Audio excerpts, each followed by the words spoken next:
Before we dive into this incredible tale of revenge, justice, and the power of standing up for what's right, make sure to hit that subscribe button. You won't want to miss how this story unfolds, and trust me, you've never heard an HOA story quite like this one.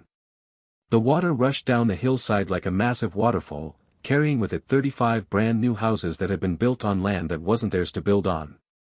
Karen Mitchell, the HOA president who thought she owned the world, stood there screaming as her $1 million development project literally floated away before her eyes. But here's the thing that'll blow your mind, I was the one who opened that dam. And as I watched those houses tumble down the valley like toy blocks, I couldn't help but smile. You see, Karen had made the biggest mistake of her life when she decided to mess with the wrong person. But how did we get here? How did a simple property dispute turn into the most spectacular act of legal revenge you've ever heard? Well, buckle up, because this story is about to take you on a wild ride that'll make you question everything you thought you knew about HOA power trips.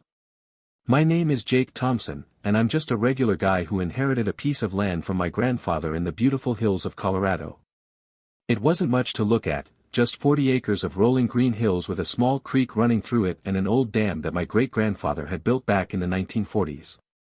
Most people driving by wouldn't give it a second glance, but to me, it was paradise. It was where I planned to build my dream home and maybe start a small farm.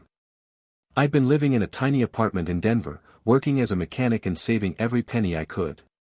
When Grandpa Joe passed away and left me his land, it felt like winning the lottery. The property was about an hour outside the city, surrounded by pine trees and mountains that looked like something out of a postcard. The old dam created a beautiful little lake that reflected the sky like a mirror. It was perfect. But here's where things get interesting. My land was right next to a fancy neighborhood called Pine Ridge Estates. This wasn't just any neighborhood, it was one of those super expensive places where every house looked exactly the same, every lawn was perfectly cut, and every mailbox was painted the exact same shade of beige. The kind of place where they have rules about what color you can paint your front door and how tall your grass is allowed to grow. The HOA president of Pine Ridge Estates was a woman named Karen Mitchell. Now, I don't want to be mean, but Karen was exactly what you'd picture when someone says, HOA Karen. She was in her 50s, always wore pearls, and drove a white SUV that was bigger than most apartments. She had this way of talking to people like they were 5 years old, and she acted like she was the queen of the entire county. The first time I met Karen was on a sunny Saturday morning in April. I was out on my land, walking around and planning where I wanted to build my house, when I heard the sound of high heels clicking on gravel. I turned around and there she was, marching across my property like she owned the place. "Excuse me, young man," she said in that voice that made it clear she wasn't really asking for anything. "I'm Karen Mitchell, president of the Pine Ridge Estates Homeowners Association. We need to talk." I wiped my hands on my jeans and walked over to her. "Hi there. I'm Jake Thompson. This is my land." She looked around like she was inspecting a messy room. "Yes, well, that's what we need to discuss. You see, your property is creating quite a problem for our community." I was confused. "How's that?" "Well, for one thing, it's completely undeveloped. It looks like a wilderness area right next to our beautiful neighborhood. It's bringing down our property values." I couldn't believe what I was hearing. "Ma'am, I just inherited this land. I'm planning to build a house here." "What kind of house?" she asked, looking suspicious. "Just a regular house. Maybe a log cabin style. Something that fits with the natural surroundings." Her face wrinkled up like she just smelled something terrible. "A log cabin? Oh no, that simply won't do. That's not going to match the aesthetic of Pine Ridge Estates at all." "But this isn't Pine Ridge Estates," I said, trying to stay calm. "This is my land." "Yes, but it affects our community. Look, I have a proposition for you." She reached into her purse and pulled out some papers. "Our HOA would like to purchase your land. We're prepared to make you a very generous offer." I looked at the papers. The number was actually pretty good, more money than I'd ever seen in my life. But this land meant everything to me. It was my connection to my grandfather, my chance to build something of my own. Thank you, but I'm not interested in selling, I said, handing the papers back. Karen's friendly smile disappeared completely. I think you should reconsider. This offer won't be available forever. I appreciate it, but no thank you. She stared at me for a long moment, then clicked her heels and walked back toward her SUV. But before she got in, she turned around and said something that should have been a warning sign. Mr. Thompson, I hope you understand that good neighbors work together to maintain property values and community standards. I'd hate for this to become unpleasant. After she left, I tried to forget about the whole thing. I spent the next few weeks meeting with contractors, getting estimates, and applying for building permits. Everything was going smoothly until I got a letter in the mail from the county. The letter said that someone had filed a complaint about my property. According to the complaint, my land was being used for illegal camping, and was a health hazard because of the old dam. They wanted to send an inspector out to investigate. I was confused because I hadn't been camping on my land, I'd just been visiting during the day to plan my house. And the dam had been there for over 80 years without any problems. But I agreed to meet with the inspector. The inspector was a nice guy named Tom who seemed embarrassed about the whole thing.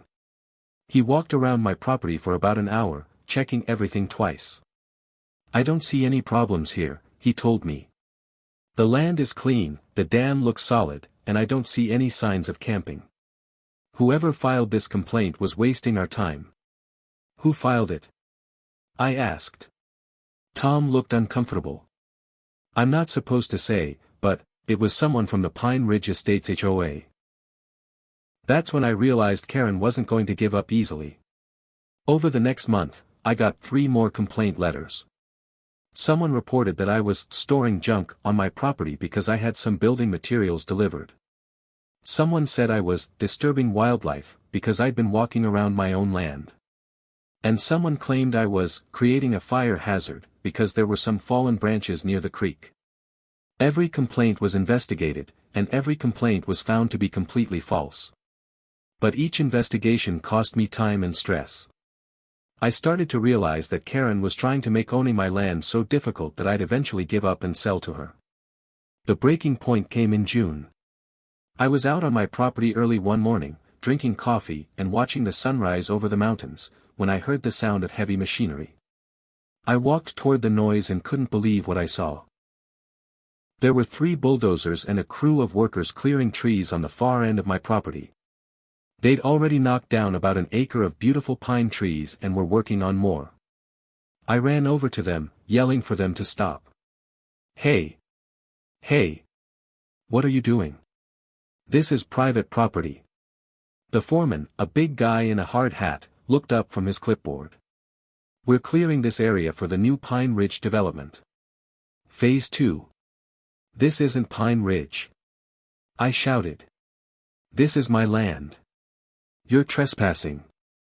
The foreman looked confused and called someone on his radio. After a few minutes of back and forth, a white SUV pulled up. Out stepped Karen Mitchell, wearing a business suit and that same fake smile. Mr. Thompson, she said calmly. There seems to be some confusion. Confusion? Your crew is destroying my property. She pulled out some official-looking papers. According to these documents, this portion of land belongs to the Pine Ridge Estates HOA. We purchased it from the county for unpaid taxes. My heart sank. That's impossible. I've been paying my taxes. Have you? She asked, raising an eyebrow. Because according to the county, this particular section was listed as abandoned property. I was so angry I could barely speak. This is my grandfather's land. I have the deed. I'm sure you do, she said sweetly. For the main portion. But property lines can be complicated. I suggest you contact a surveyor if you think there's been a mistake. As she talked, the bulldozers kept working. More trees crashed to the ground. My beautiful, peaceful land was being destroyed right in front of my eyes. Stop them. I demanded. I can't do that, Karen said. We have all the proper permits. But I'll tell you what, if you're willing to sell us the rest of your property at a fair price, we can work something out. Otherwise, you're going to have a construction zone right next to your future home. That can't be pleasant. I realized what was happening. This wasn't a mistake or a misunderstanding.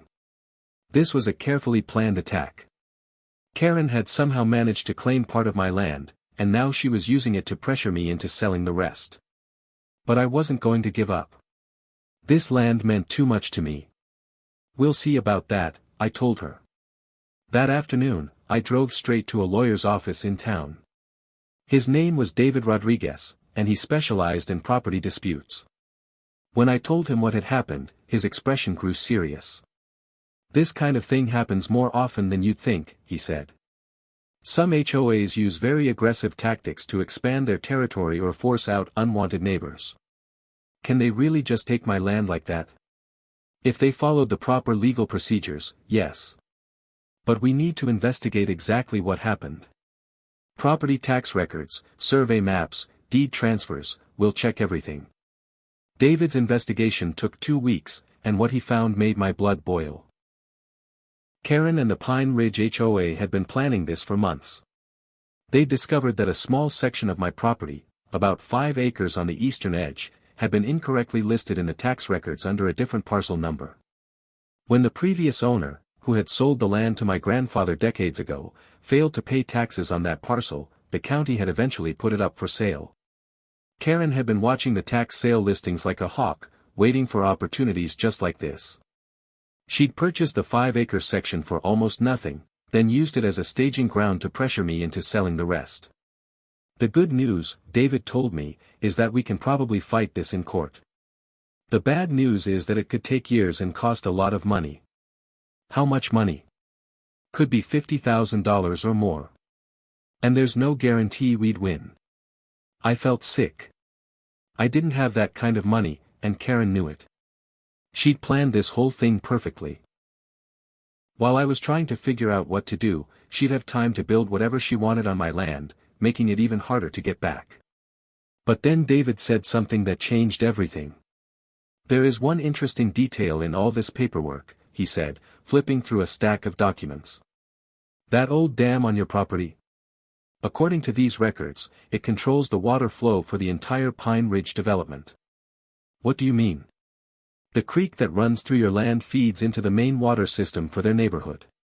Your great-grandfather's dam creates a reservoir that supplies their irrigation system, their decorative fountains, and their artificial lake. I started to understand. So if something happened to the dam, their water supply could be affected. Now, I'm not suggesting you do anything to the dam, he said quickly. But it's an important piece of infrastructure that they depend on. That night, I couldn't sleep. I kept thinking about what David had said. Karen had taken my land through legal trickery, but she'd forgotten about the one thing that gave me real power, that dam. I spent the next week researching everything I could about water rights, dam operations, and property law. What I learned was fascinating. The dam on my property wasn't just some old pile of rocks, it was a legally recognized water control structure that had been registered with the state for over 80 years. And as the property owner, I had complete control over it. More importantly, I discovered that Pine Ridge Estates had never actually secured legal water rights for their development. They just assumed they could use the water from the creek forever, without ever asking permission or paying for it. In legal terms, they were basically stealing my water. Armed with this information, I went back to David. Can we use this? I asked. He smiled for the first time since I'd met him. Oh yes. We definitely can. The next morning, I hand-delivered a letter to Karen Mitchell's office at Pine Ridge Estates. The letter was polite but clear. The Pine Ridge development was using water from my dam without permission, and they needed to either pay for water rights or find another source. Karen called me that same afternoon. Mr. Thompson, I think there's been a misunderstanding, she said, using her sweetest voice. The water situation has been working fine for years. Surely we can work something out. I'm sure we can, I replied. I'll be happy to sell you water rights for a fair price. What kind of price are we talking about? I'd done my homework. Market rate for agricultural water in this county is about $2,000 per acre-foot per year. Based on your usage, I'd estimate you need about 50 acre-feet annually. So that would be $100,000 per year. There was a long silence on the phone. That's ridiculous, she finally said. That's the market rate. Of course, if you're not interested, I understand. I'll just need to close the dam valves to preserve water for my own future use. You can't do that. Actually, I can. It's my dam on my property. Another long silence. I think we should meet in person to discuss this, she said. We met the next day at a coffee shop in town. Karen showed up with two other people, a man in an expensive suit who introduced himself as the HOA's lawyer, and another woman who was apparently the treasurer. Mr. Thompson, the lawyer began, we need to be reasonable here. Pine Ridge Estates has been using this water source for over 15 years. We've invested millions of dollars in infrastructure based on that water supply. I understand, I said. And I'm willing to work with you. But I need fair compensation for my water. Your asking price is outrageous, the treasurer said. We can't possibly pay that much. Then maybe we can work out a trade, I suggested. Give me back my 5 acres, drop all the harassment complaints, and I'll give you water rights for free. Karen's face turned red. Those 5 acres belong to us now. We purchased them legally. Through a technicality that you manipulated, I shot back. Business is business, she said coldly. That's when I realized that Karen wasn't just greedy, she actually enjoyed hurting people. She got some kind of satisfaction from using her power to push others around. She didn't want to find a fair solution. She wanted to win at any cost. Well then, I said, standing up from the table. I guess we don't have anything more to discuss. As I walked away, I heard the lawyer say something to Karen about finding other options. I had a feeling this wasn't over. I was right. Over the next month, Karen escalated her campaign against me. She filed a lawsuit claiming that my dam was unsafe and a public hazard. She got the county to send inspectors to my property every week. She even convinced some of her neighbors to file noise complaints every time I drove my truck down the dirt road to my land. But the worst thing she did was start construction on those 5 acres she'd stolen from me. It started with more tree clearing. Then came the excavators, digging foundations. Within 6 weeks, she had a full construction crew working 12 hours a day, building what looked like a massive housing development right on my stolen land. When I asked David what we could do, he shook his head sadly. She's moving fast on purpose, he explained. She knows that once those houses are built and people are living in them, it becomes much harder to challenge her claim to the land. A judge isn't going to force people out of their homes over a property dispute. How many houses is she planning? According to the permits I found, 35. 35 houses. On my land. Using my water. That's when something inside me snapped. What kind of research?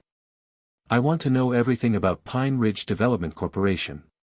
Who owns it, what other projects they've done, where their money comes from. Everything. That's going to take time and cost money. I'll find the money. Something about this whole situation doesn't smell right.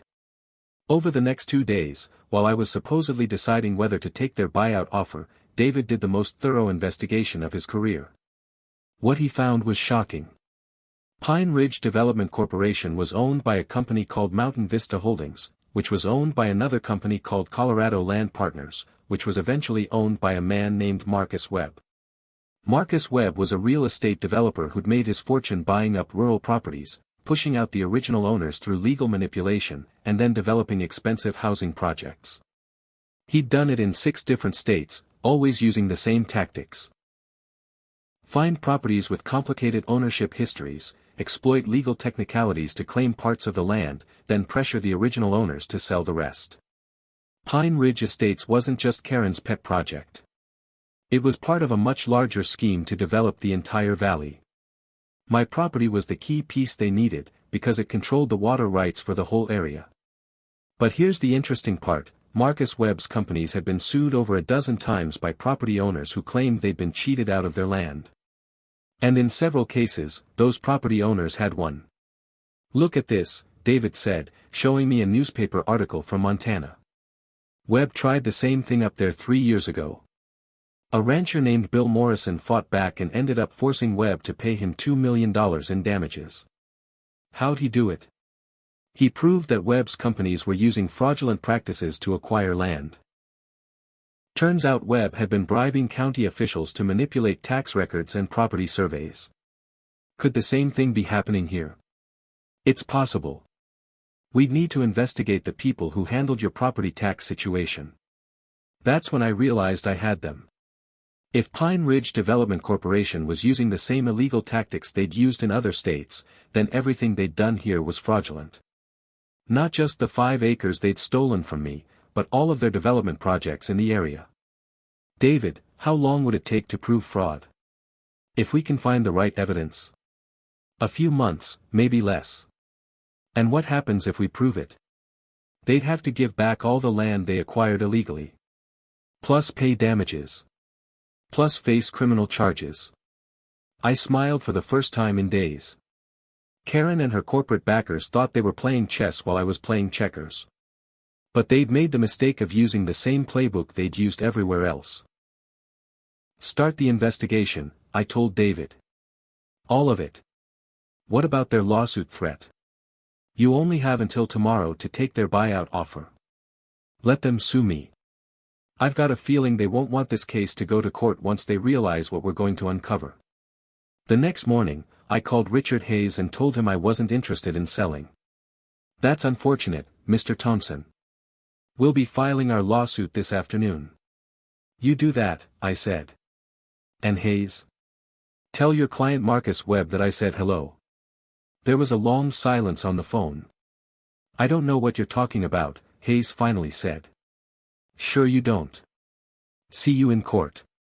That afternoon, David and I filed our own lawsuit against Pine Ridge Development Corporation, Karen Mitchell, and Marcus Webb, alleging fraud, conspiracy, and illegal land acquisition. We also filed a motion to freeze all of their development activities until the case was resolved. The local newspaper picked up the story, and suddenly everyone in the county was talking about it. Turns out, a lot of people had suspected that something shady was going on with all the rapid development in the area, but no one had been able to prove it. But Karen wasn't finished fighting. 3 days later, I was working on my truck in my apartment parking lot when a black sedan pulled up. 2 men in suits got out and walked over to me. "Jake Thompson?" "Yeah. We're private investigators working for Pine Ridge Development. We'd like to ask you some questions." "About what?" "About your activities on the morning of the flood."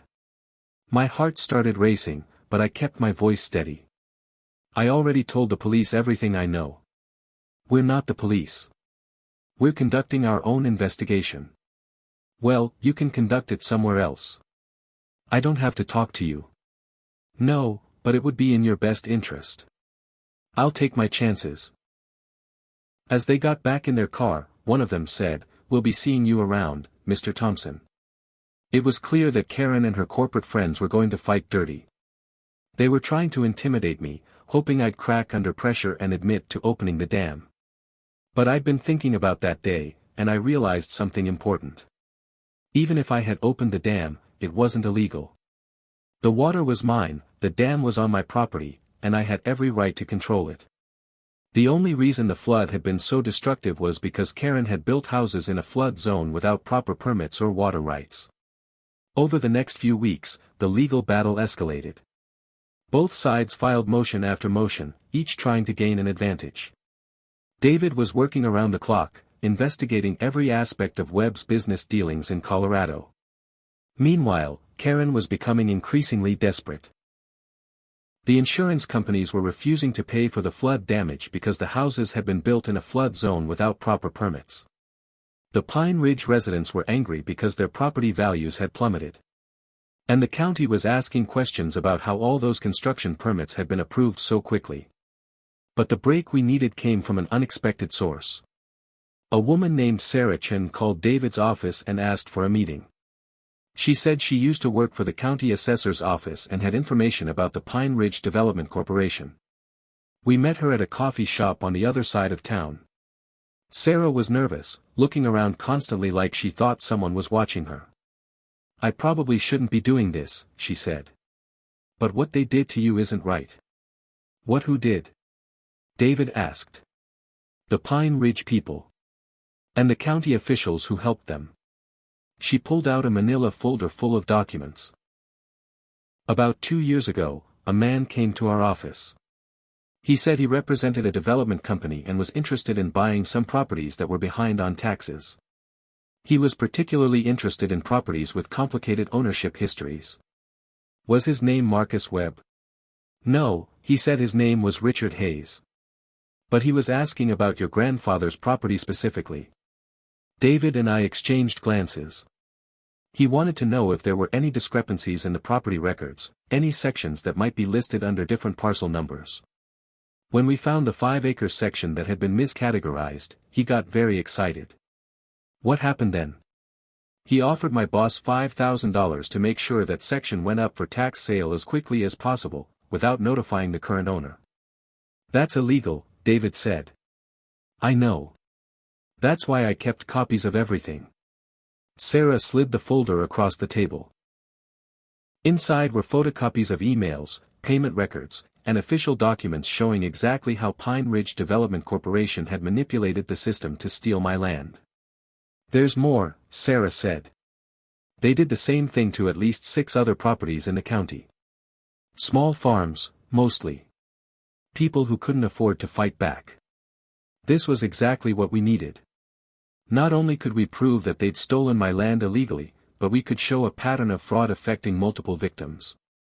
Sarah, would you be willing to testify in court about what you saw? I don't know. These people are dangerous. After I quit my job, someone broke into my apartment. Nothing was stolen, but they went through all my papers. We can protect you, David assured her. And if you help us stop them, they won't be able to hurt anyone else. Sarah thought about it for a long moment, then nodded. Okay. I'll do it. With Sarah's evidence, our case went from strong to bulletproof. We had documented proof of bribery, fraud, and conspiracy. Marcus Webb and his companies were going down, and they knew it. But they weren't going to go quietly. The next morning, I woke up to find my truck's tires slashed and "Stay out of our business" spray-painted across my apartment building's wall. When I called David to tell him about it, he said someone had broken into his office overnight and tried to steal our case files. They're getting desperate, he said. That's good for us, but it also means they might try something more serious. He was right. That evening, as I was driving home from work, a black SUV started following me. When I turned onto my street, it turned too. When I pulled into my parking lot, it kept going but slowed down as it passed. I was starting to understand that this wasn't just about my property anymore. I'd stumbled into something much bigger, a network of corrupt officials and crooked developers who'd been stealing land from people for years. And they were willing to do whatever it took to protect their operation. But what happened next would test everything I thought I knew about right and wrong, and push me to make a choice that would determine not just my fate, but the fate of everyone Marcus Webb had ever victimized. As I sat in my apartment that night, looking out the window at the black sedan that was now parked across the street, I realized that opening the dam had been just the beginning. The real fight was about to start, and the stakes were higher than I'd ever imagined. The black sedan had been parked across from my apartment for 3 days straight. Different cars, different license plates, but always someone watching. I'd started leaving through the back entrance and taking different routes to work, but they always seemed to find me. On Thursday morning, everything changed. I woke up to the sound of sirens and flashing lights outside my window. When I looked out, I saw police cars surrounding the black sedan. Officers had someone in handcuffs, a man in a dark suit who'd been watching my building. My phone rang. It was David. "Jake, you need to get down here right now. Something big just happened." "What do you mean?" "Sarah Chen is dead." My blood turned to ice. "What? How?" "Car accident last night." But the police are calling it suspicious. Her car went off the road on a straight stretch of highway with no bad weather. I sat down heavily on my couch. Sweet, nervous Sarah who'd risked everything to help us. She'd been so scared, and now. David, they killed her. We don't know that for sure, but. Jake, they found something in her car. A safety deposit box key. The police opened it this morning. What was in it? Everything. Sarah had been collecting evidence for 2 years. Financial records, recorded phone conversations, photographs of meetings between Webb's people and county officials. She documented everything. Even in death, Sarah was still fighting back. But the weight of what had happened hit me like a truck. This woman had died because she tried to help me, and now I had to live with that. The police want to talk to you, David continued. This has officially become a criminal investigation. I spent the next 6 hours at the police station, telling Detective Maria Santos everything I knew about Pine Ridge Development Corporation, Marcus Webb, and the intimidation tactics they'd been using. Detective Santos was a tough woman in her 40s who'd worked white-collar crime for 15 years. Mr. Thompson, we've been trying to build a case against Webb's organization for months, she told me. Sarah Chen's evidence is exactly what we needed, but now our key witness is gone. What about all the documents she collected? They're helpful, but without her testimony, they're just pieces of paper. We need someone who can connect the dots, someone who experienced their tactics firsthand. You mean me. You're the perfect witness. They stole your land, threatened you, put you under surveillance. And if we're right about what happened to Sarah, they might try to silence you too. The detective arranged for police protection while they built their case. For the next week, I had an unmarked car following me everywhere I went. It should have made me feel safer, but it just reminded me how dangerous this situation had become. Meanwhile, our civil lawsuit was moving forward. With Sarah's evidence, David was able to prove not just that Webb's companies had defrauded me, but that they'd done it to dozens of other people across multiple states. We were no longer just fighting for my property, we were the lead plaintiffs in what was becoming a massive class action lawsuit. But Karen Mitchell wasn't ready to give up. On a Tuesday morning, she called me directly. I almost didn't answer, but curiosity got the better of me. Jake, she said, and her voice sounded different. Tired. Desperate. We need to talk. I don't think that's a good idea, Karen. Please. Just give me 5 minutes. There are things you don't understand. Against my better judgment, I agreed to meet her at a diner on the edge of town. When I got there, I barely recognized her. The polished, arrogant woman I'd first met was gone. Karen looked like she hadn't slept in weeks. Her hair was messy, her clothes were wrinkled, and there were dark circles under her eyes. Thank you for coming, she said as I sat down across from her. You've got 5 minutes. She took a shaky breath. Jake, I need you to know that I never wanted anyone to get hurt. What happened to Sarah, that wasn't supposed to happen. Are you saying Webb had her killed? I'm saying that Marcus Webb is not the kind of man who accepts failure. When you started fighting back, when you got that lawyer involved, everything spiraled out of control. I studied her face. For the first time since I'd known her, Karen seemed genuinely frightened. Why are you telling me this? Because I'm scared. Webb is cutting ties with everyone who was involved in the Colorado operation. He's making us all look like the bad guys while he disappears with the money. So this is about saving yourself. It's about saving my family. Her voice cracked. Robert doesn't know the details of what I've been doing. My kids don't know. If this goes to trial, if everything comes out in public. I felt a flicker of sympathy for her, but then I remembered Sarah Chen and how scared she'd been in that coffee shop. Karen, you made your choices. You stole my land, you destroyed people's lives, and now someone is dead because of the organization you work for. I know. I know I can't undo what I've done. But I can help you stop Webb before he hurts anyone else. That got my attention. What do you mean? She reached into her purse and pulled out a thick manila envelope. Financial records. Bank accounts, wire transfers, shell company documents. Everything you need to trace Webb's money and prove how the whole operation works. Why would you give me this?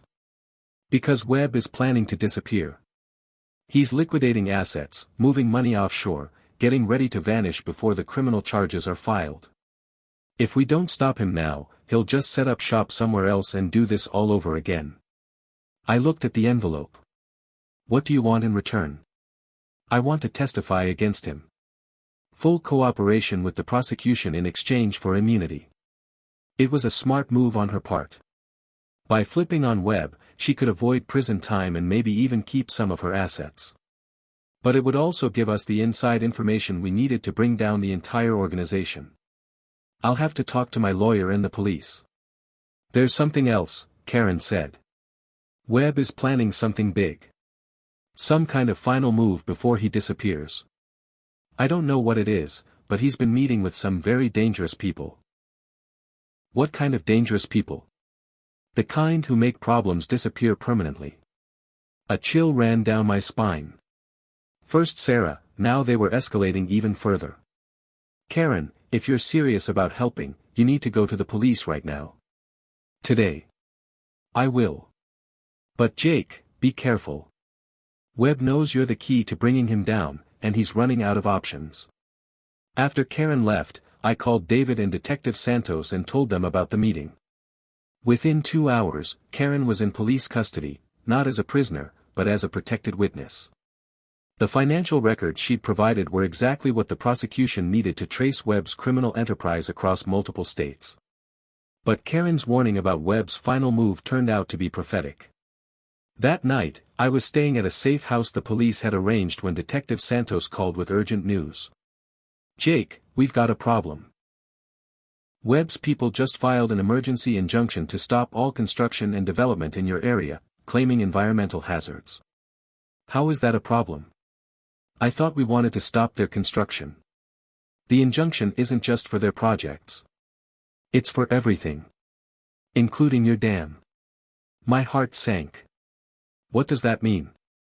It means they're claiming your dam is an environmental hazard that needs to be removed immediately for public safety. They've got engineers, environmental scientists, and county officials all signing off on it. But that's my dam on my property. Doesn't matter if a federal judge decides it's a public safety risk. Jake, if they tear down your dam, you lose all your leverage. Pine Ridge Estates can get their water from somewhere else, and you're left with worthless land that floods every time it rains. I couldn't believe what I was hearing. Even facing criminal charges, Webb was still trying to destroy me. And he was using the legal system to do it. How long do we have? The hearing is tomorrow morning. We'll fight it, but Jake, they've got some very convincing experts saying your dam is unstable and dangerous. The next morning, I sat in a federal courthouse watching a parade of engineers and environmental scientists testify that my great-grandfather's dam was a disaster waiting to happen. They had photographs, computer models, and technical reports all claiming that the dam could fail at any moment, potentially killing hundreds of people downstream. It was all lies, of course. The dam had stood for over 80 years without any problems. But their experts made it sound like a nuclear bomb waiting to go off. Our side tried to argue that this was just another attempt by Webb to steal my property, but the judge seemed more concerned about public safety than property rights. Mr. Thompson, Judge Harrison said during a break in the proceedings, I understand this is your family's land, but if there's even a small chance that dam could fail and hurt people, I have to err on the side of caution. Your Honor, that dam is solid. It's been inspected multiple times and always passed. According to the testimony we've heard today, those inspections were inadequate. I realized Webb had thought of everything. He'd probably bribed the same county officials who'd helped him steal my land to provide fake inspection records. Now he was using those fake records to claim the dam was dangerous. But then something unex. Your Honor, I'd like to address the court. Judge Harrison looked annoyed. Sir, this is not a public hearing. Please sit down. My name is Professor William Chen, Colorado State University School of Engineering. I built that dam. The entire courtroom went silent. Professor Chen, Sarah's father. I'm sorry for the interruption, Your Honor, but I feel I have relevant expertise to offer. The judge gestured for him to approach the bench. Professor Chen was in his 70s, with white hair and thick glasses, but he walked with the confidence of someone who knew exactly what he was talking about. Professor Chen, did you say you built the dam in question? Not exactly, Your Honor. I supervised its reconstruction in 1987 when it was upgraded to meet modern safety standards. I've been monitoring its condition ever since. Webb's lawyer jumped to his feet. Your Honor, this man wasn't on our witness list.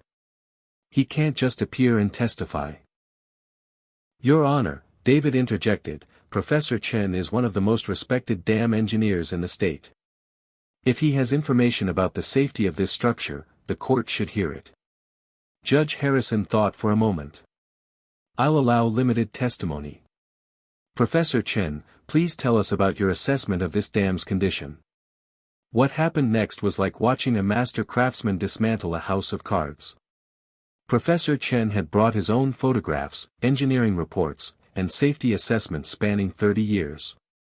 He systematically destroyed every claim Webb's experts had made, explaining in simple terms why their computer models were wrong, their photographs were misleading, and their conclusions were scientifically impossible. Your Honor, he concluded, this dam is not only safe, it's actually a model of good engineering. I've used it as an example in my classes for years. The idea that it poses any danger to the public is, frankly, absurd. But then Professor Chen said something that changed everything. I should also mention that my daughter, Sarah Chen, died while investigating the criminal activities of the people who are now trying to destroy this dam. I believe this legal action is not about public safety, it's about silencing the last witness to their crimes. The courtroom erupted. Webb's lawyers were objecting, the judge was banging his gavel, and reporters were scribbling frantically. Judge Harrison called for order. Professor Chen, that's a very serious accusation. It's also a true one, Your Honor. My daughter spent 2 years documenting how these people manipulate legal and regulatory systems to steal property from honest families. This emergency injunction is just the latest example. Webb's lead attorney stood up. Your Honor, this is completely inappropriate. The professor is clearly emotionally compromised by his daughter's tragic accident. It wasn't an accident. Professor Chen shouted. Sarah was murdered because she was going to testify against your clients. The judge declared a recess while the lawyers sorted out what had just happened. During the break, Detective Santos approached Professor Chen and me. Professor, we need to talk, she said. If you have additional evidence about your daughter's death. I have everything, he said quietly. Sarah sent me copies of all her files before she died. She was scared, so she made sure someone else would have the evidence if something happened to her. That afternoon, the hearing resumed, but the focus had completely shifted. Instead of debating dam safety, we were now discussing criminal conspiracy and witness intimidation. Webb's lawyers kept trying to get back to the technical issues, but Judge Harrison seemed more interested in understanding the broader context. By the end of the day, the judge had denied the emergency injunction and ordered a full investigation into the claims of fraud and intimidation. But as we were leaving the courthouse, David grabbed my arm. Jake, we need to get you out of here. Now. Why? We won. Look across the street. I looked where he was pointing and saw 3 black SUVs parked along the curb. Men in dark suits were getting out, and they were all looking directly at us. Webb's people. Worse.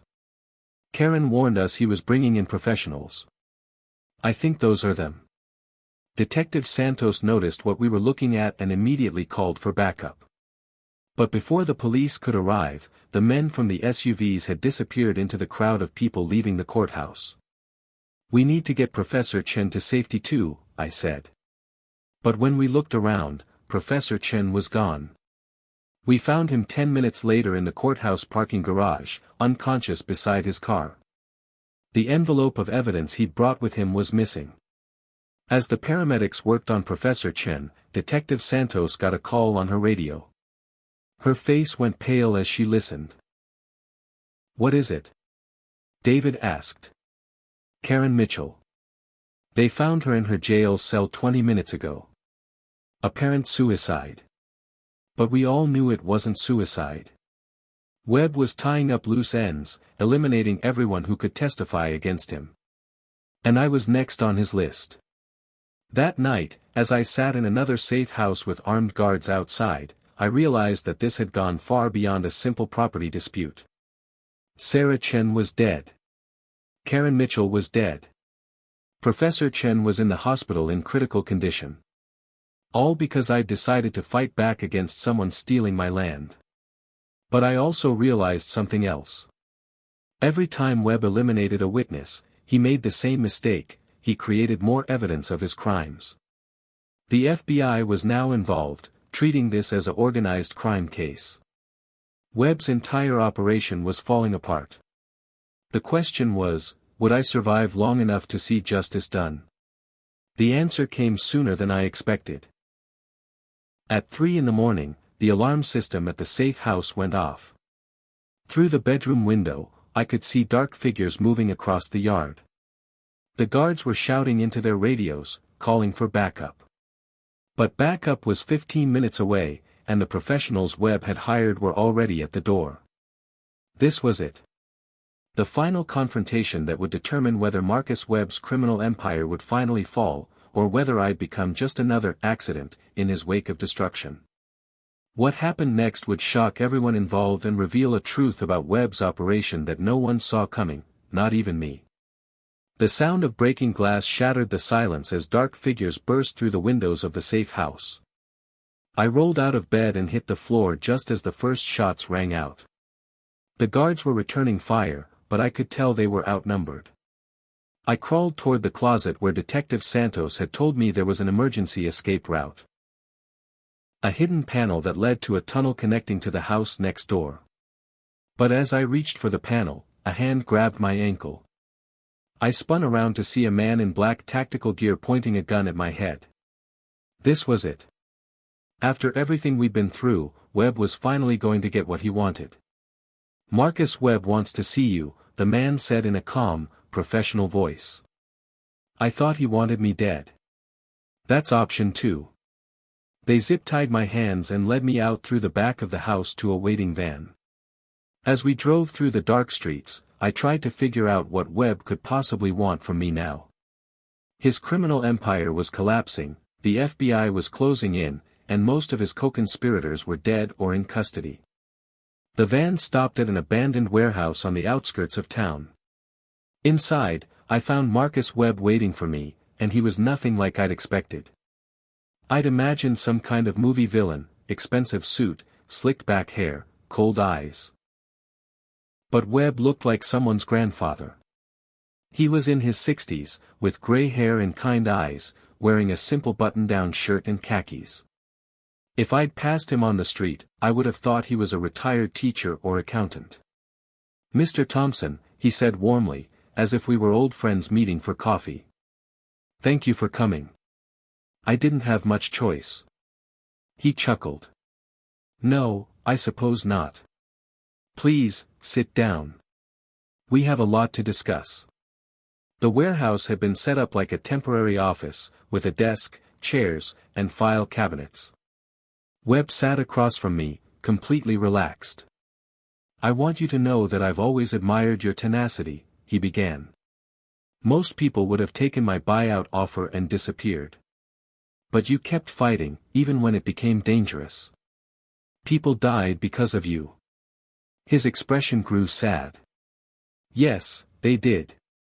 Sarah Chen, Karen Mitchell, unfortunate casualties of a business that got out of hand. You had them murdered. Mr.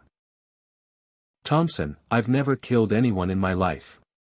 But I employ people who handle problems when they arise.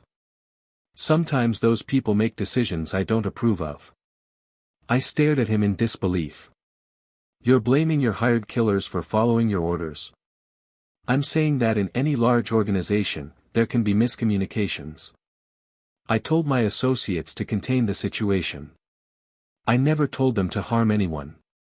Webb stood up and walked over to a window overlooking the empty parking lot. Do you know what I was before I got into real estate development, Mr. Thompson? I don't care. I was a social worker. 30 years helping families keep their homes, fighting against bank foreclosures, advocating for affordable housing. He turned back to face me. I got into development because I wanted to create communities where working families could afford to live. Beautiful neighborhoods with good schools and safe streets. By stealing other people's land. By making efficient use of underutilized properties. Your grandfather's land, for example, 40 acres sitting empty while there's a housing shortage in the county. I couldn't believe what I was hearing. So you think you were doing me a favor by stealing my land? I think I was offering you a fair price for property you weren't using, while creating homes for families who needed them. What about the fraud? The bribery? The manipulation of county records? Webb sighed. Sometimes the bureaucratic system is too slow to serve people's needs. Sometimes you have to expedite the process. By breaking the law. By working around inefficient regulations that prevent good projects from moving forward. I realized I was talking to someone who'd convinced himself that his crimes were actually good deeds. In his mind, he wasn't a criminal, he was a humanitarian who happened to bend a few rules. Marcus, I said, people are dead because of your expedited processes. And I regret that deeply. Which is why I wanted to meet with you tonight. He walked back to his desk and pulled out a thick folder. I'm prepared to make you an offer that will resolve everything. Full ownership of your 40 acres, plus the 5 acres we acquired through the tax sale. A cash payment of $5 million for your trouble. And a guarantee that none of my associates will bother you again. In exchange for what? Your silence. You withdraw from the lawsuit, refuse to cooperate with the criminal investigation, and never speak publicly about our business dealings. And if I say no? Webb's kind expression never changed, but something cold flickered in his eyes. Then I'm afraid my associates will have to implement option 2. We sat in silence for a moment. I thought about Sarah Chen, dying alone on a dark highway. I thought about Karen Mitchell, found dead in her jail cell. I thought about Professor Chen, lying unconscious in a hospital bed. Marcus, can I ask you something? Of course. Do you really believe you're a good person? He considered the question seriously. I believe I'm a person who does what's necessary to help as many people as possible. Sometimes that requires making difficult choices.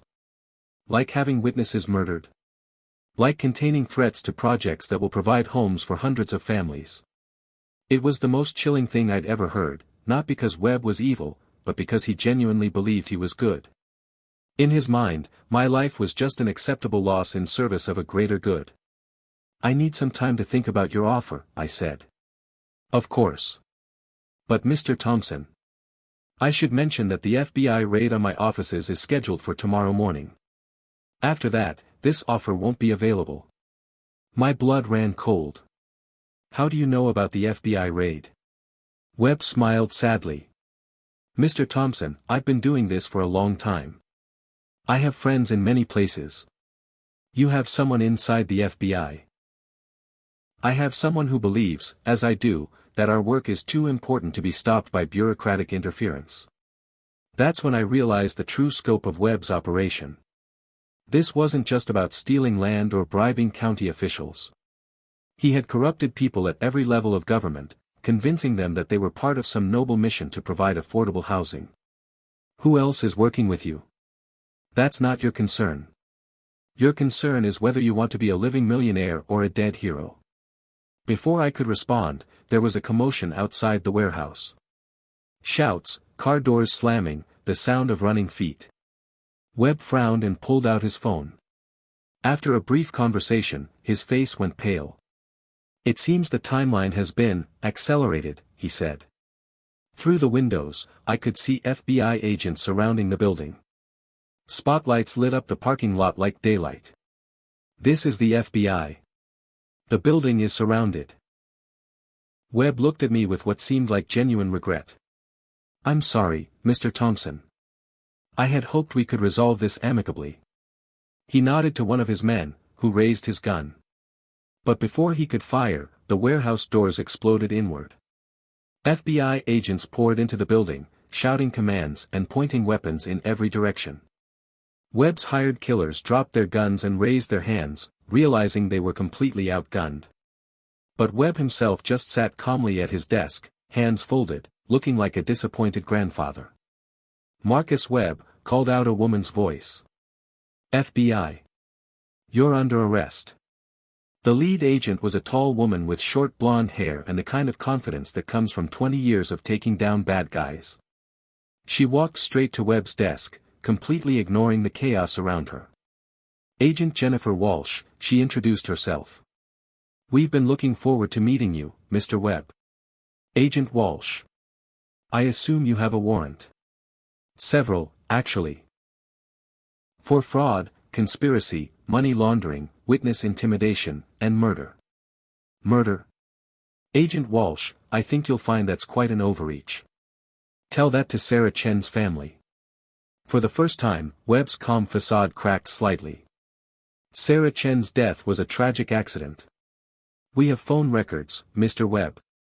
Your people called you 30 minutes before her car went off the road.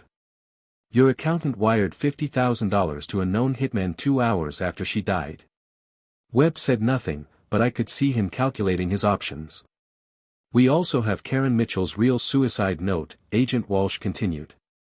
Not the fake one your people planted. The real one, where she confesses to everything and names you as the ringleader. I don't know what you're talking about.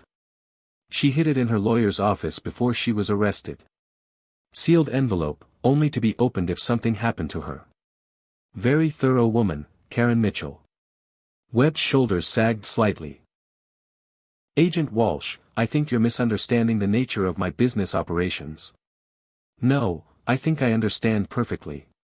You've been running a criminal enterprise across 6 states, stealing property from families, bribing officials, and eliminating witnesses. The only thing I don't understand is how you convinced yourself you were doing good work. As they handcuffed Webb and read him his rights, he looked over at me one last time. Mr. Thompson, I want you to know that everything I did to help people. The people you helped are the ones who bought homes you built on stolen land, I replied. What about the people you stole from? What about Sarah Chen? What about all the families you destroyed? Sometimes good work requires difficult sacrifices. That's what every villain tells himself, Marcus. As they led him away, Agent Walsh came over to where I was sitting. Mr. Thompson, are you injured? No, I'm okay. How did you find me? We've been tracking Webb's organization for months. When his people grabbed you from the safe house, we followed. We were hoping he'd lead us to his headquarters, and he did. What happens now? Now we round up the rest of his network. We've got arrests happening simultaneously in 6 states. This whole operation is finished. Over the next few weeks, the full scope of Webb's criminal empire came to light. He'd stolen property from over 200 families across the western United States, using the same tactics he'd used on me. He'd bribed dozens of county officials, judges, and even federal employees. His organization had generated over $50 million in illegal profits. But the most shocking revelation came during Webb's trial 6 months later. It turned out that Webb really had started as a social worker, and he really had begun with good intentions. His first development project was a legitimate affordable housing community that helped dozens of low-income families buy their first homes. But somewhere along the way, success had corrupted him. He'd started cutting corners, bending rules, and convincing himself that the ends justified the means.